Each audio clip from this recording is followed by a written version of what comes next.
Katie Camel and the Desert Party.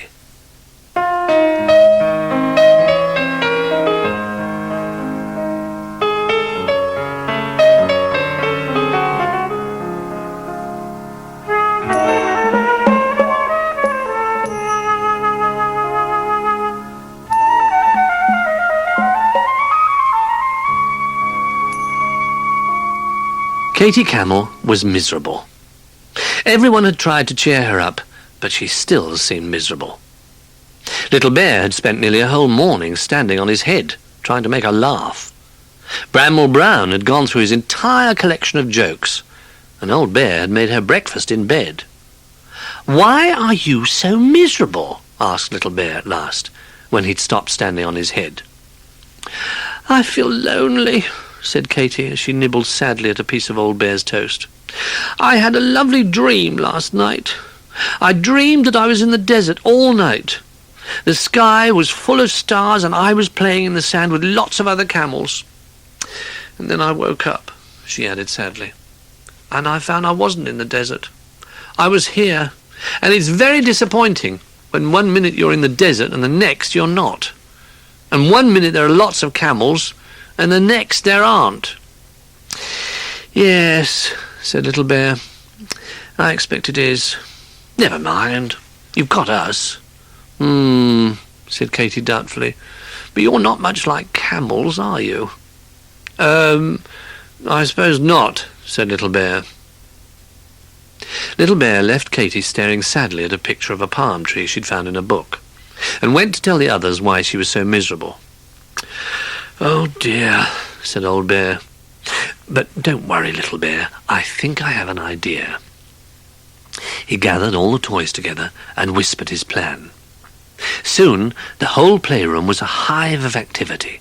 One group of toys seemed to be painting something big, and another group had needles and thread and was sewing pieces of material. Bramble Brown had gone out in the garden on some secret errand.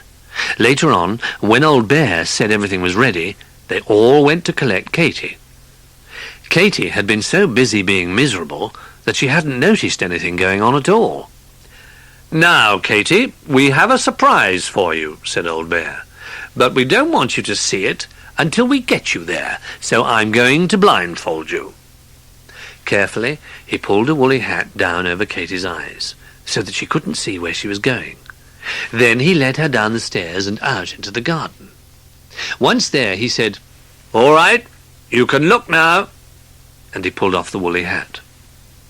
They were standing on the edge of the sand pile. But oh, how different it looked. All around the edge were cardboard cut-out palm trees that the toys had carefully painted to look like real ones. The sand had been raked smooth to look like the desert, and all the toys were dressed up as camels. Some had on proper camel suits that they'd made, and others had put on coats and sweaters and had ping-pong balls inside their jumpers to look like humps. Some had one hump because they were dromedaries. Some had two humps, and one rather forgetful little teddy had 3 humps because he'd lost count. "It's a desert party," said Old Bear, "and you are the very special guest, Katie."